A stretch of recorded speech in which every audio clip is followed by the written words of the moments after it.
August 7ஆம் தேதி தளபதி விஜய்க்கும், அவரோட மனைவி சங்கீதாவுக்கும் கோர்ட்ல வந்து வாய்தாங்க. செங்கல்பட்டு கோர்ட்ல. 2 பேரும் நேர்ல ஆஜராகணும். ஆனா, போன டைமே நேர்ல ஆஜராக முடியாது. வீடியோ கான்ஃபரன்ஸ் மூலியமா ஆஜராகுறோம் அப்படின்னு கமிட்மெண்ட் குடுத்திருந்தாங்க. தளபதி விஜயால ஆஜராக முடியாத ஒரு சூழ்நிலை. ஏன்னா, அந்த மனுஷன் சட்டசபையில வந்து இருந்தாரு. அன்னைக்கு பட்ஜெட் தாக்கல் பண்ணியிருந்தாங்க. அதனால கண்டிப்பா அவரால வந்து வர முடியாத வந்து ஒரு சூழ்நிலை. அப்ப சங்கீதா தரப்புல கேட்டப்ப, விளக்கம் குடுக்குறதுக்கு நான் ரொம்ப தயாரா வந்திருக்கேன் அப்படின்னு சொல்லியிருந்தாங்க.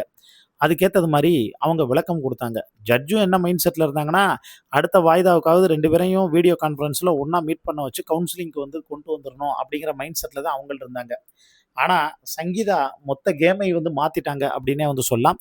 ஏன்னா, ஒரு 20 நிமிஷம் அவங்க வந்து விளக்கம் குடுக்கும்போது சொன்ன வார்த்தை, "தப்பு எல்லாம் என் மேல தான்.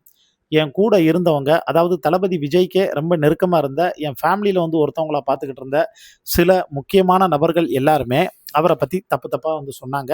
அவர் பண்ண சில விஷயங்கள வந்து பார்த்தோன்னா, ஹைலைட் பண்ணி காட்டுனாங்க.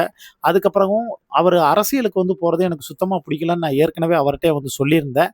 அந்த ஒரு விஷயத்த வந்து எனக்கு ஆயுதமா அவங்க வந்து உருவாக்கி, அவர் அரசியலுக்கு போனா எல்லாத்தையும் வந்து தொலைச்சுருவாரு. அதுக்கு முன்னாடி உன்னையும், உன் பசங்களையும் நீ சேஃப்கார்ட் பண்ணிக்க அப்படின்னு நெறைய விஷயங்கள் சொன்னாங்க.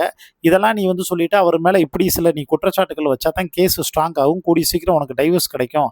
அப்படிங்கிறது மாரி சொன்ன ஒரே காரணத்தினால தான் அவர் மேல நான் சில அலிகேஷன்லாம் வந்து வச்சேன். தப்பு எல்லாமே என் மேல தான்.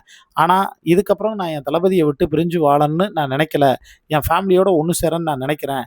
என் பையனோட இன்டர்வியூ பார்க்கும்போது தான் அவன் அவன் ஒரு அவனோட அப்பா மேல வந்து எவ்வளோ மரியாதை வச்சிருக்கான்னு தெரிய வந்ததுன்னு, ரொம்ப ஓப்பனா வந்து பார்த்தோன்னா, அவங்க விளக்கம் குடுத்துருக்காங்க.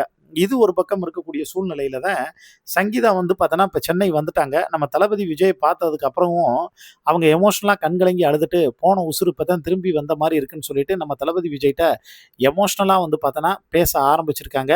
அத கேட்டு நம்ம தளபதி விஜயும் கண்கலங்க ஆரம்பிச்சுட்டாரு மக்களே. எது எப்படியோ அவங்க 2 பேரும் வந்து ஒண்ணு சேர்ந்துட்டாங்க. அது ரசிகர்களுக்கு திருவிழாவும், கொண்டாட்டம் மாரி தாங்க. இத பத்தி உங்களுக்கு தோணக்கூடிய கருத்துக்கள மறக்காம கீழ இருக்கக்கூடிய கமெண்ட் பாக்ஸ்ல மென்ஷன் பண்ணுங்க.